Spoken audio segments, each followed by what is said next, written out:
فلولا اذا بلغت الحلقوم. اللہ اکبر. پس تم کیوں لوٹا نہیں دیتے جب روح حلق تک پہنچ جاتی ہے. وَأَنْتُمْ حِينَئِذٍ تَنْظُرُونَ اور تم اس وقت دیکھ رہے ہوتے ہو.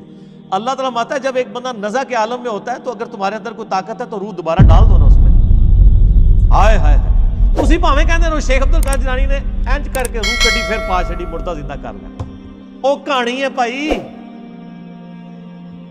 شیخ عبد القادر جیلانی اپنی نہیں روح روک سکتے تھے اور کسی دی کے روکن گے.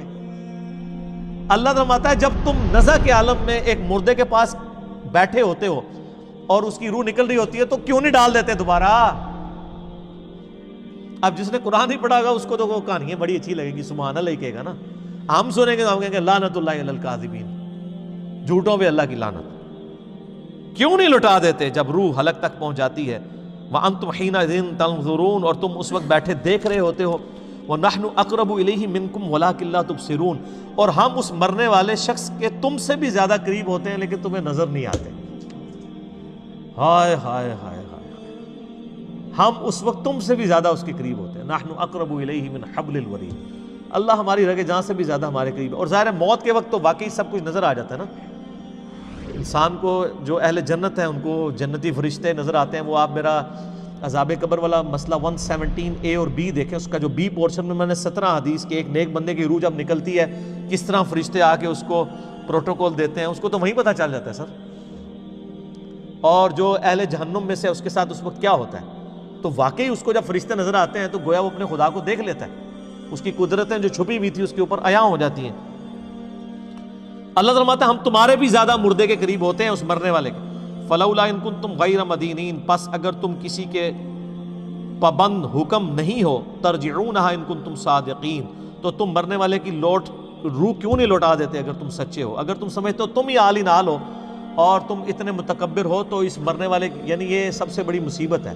میرا یوٹیوب پہ ایک کلپ ہے وہ آپ ضرور دیکھیں. اللہ انسان کی ضرورت کیوں ہے, اس میں میں نے یہ چیز ڈسکس کی ہے کہ اگر انسان کو موت نہ آئے سب سے بڑی چیز, پھر خدا انسان کی ضرورت نہیں رہتا. اور اگر انسان کو کوئی پریشانی نہ آئے خدا انسان کی ضرورت نہیں رہتا.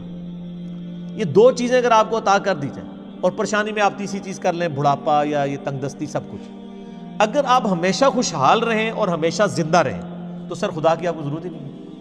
تو اللہ تعالیٰ نے موت ہی ایک تلوار لٹکائی ہے. اللہ تو ہمارے زندہ کر کے بتاؤ نا, اب یہ مر کے تو ہمارے پاس آیا تو ہم اس کے ساتھ جو کریں گے وہ کریں گے. فَأَمَّا إِن كَانَ مِنَ الْمُقَرَّبِينَ اب وہ مرنے والا اگر تو ہوا اللہ کے نیک بندوں میں فَرَوْحٌ وَرَيْحَانٌ وَجَنَّةُ نَعِيم تو اس کے لیے تو پھر خوشبودار غذائیں اور سرور والی جنت ہوگی. وَأَمَّا إِن كَانَ مِنْ أَصْحَابِ الْيَمِينَ اور اگر مرنے والا ہوا اصحاب یمین میں سے یعنی جو دائیں ہاتھ والے ہیں نیکوکار ہیں فَسَلَامٌ لَكَ مِنْ أَصْحَابِ الْيَمِينَ تو اے نبی آپ پر سلام ہو ان جنتیوں کا. یہ اللہ تعالیٰ نے اپنے نبی علیہ السلام کو ایک پروٹوکول دیا ہے اس آیت کے اندر کہ اہل جنت کا سلام ہو اے نبی صلی اللہ علیہ وسلم آپ کے اوپر, یعنی آپ ظاہر جنت کے دولہا ہیں نا جی. وَأَمَّا إِن كَانَ مِنَ الْمُكَذِّبِينَ اور اگر وہ مرنے والا ہوا گناہگار گمراہ جھٹلانے والا المکذبین الضالین رائے حق سے بھٹکنے والا فَنُزُلٌ مِّنْ حَمِيمٍ تو اس کی پھر مہمان نوازی ہوگی کھولتے ہوئے پانی سے. وَتَصْلِيَةُ جَحِيمٍ اور داخل ہونا پڑے گا اسے بھڑکتی ہوئی دوزخ کی آگ میں. إِنَّ هَذَا لَهُوَ حَقُّ الْيَقِينِ بے شک جو ہم تم سے بیان کر رہے ہیں یہ حق ہے, یقیناً ایسا ہی ہوگا. سر یہ ہے بات, آخرت کے اوپر یقین کرنا ضروری ہے اپنا قبلہ درست کرنے کے لیے. اسی لیے دیکھیں قرآن کے سٹارٹ میں آیا ہے اللہ پر ایمان, لیکن آخرت کا جب ذکر ہے وَبِالْآخِرَةِ هُمْ يُوقِنُونَ آخرت پہ یقین ہوگا تو انسان کا قبلہ درست ہوگا. تو اللہ تمہارا یہ کوئی سٹوری بک نہیں ہے جو میں پڑھ رہا ہوں, یہ آپ کو قیامت کے دن کی ویڈیو پہلے ہی چلا کے بتا رہا ہوں. فَسَبِّحْ بِاسْمِ رَبِّكَ الْعَظِيمِ تو اے نبی علیہ السلام پاکی بیان کیجئے اپنے رب کے نام کی جو بڑی عظمت والا ہے. الحمدللہ.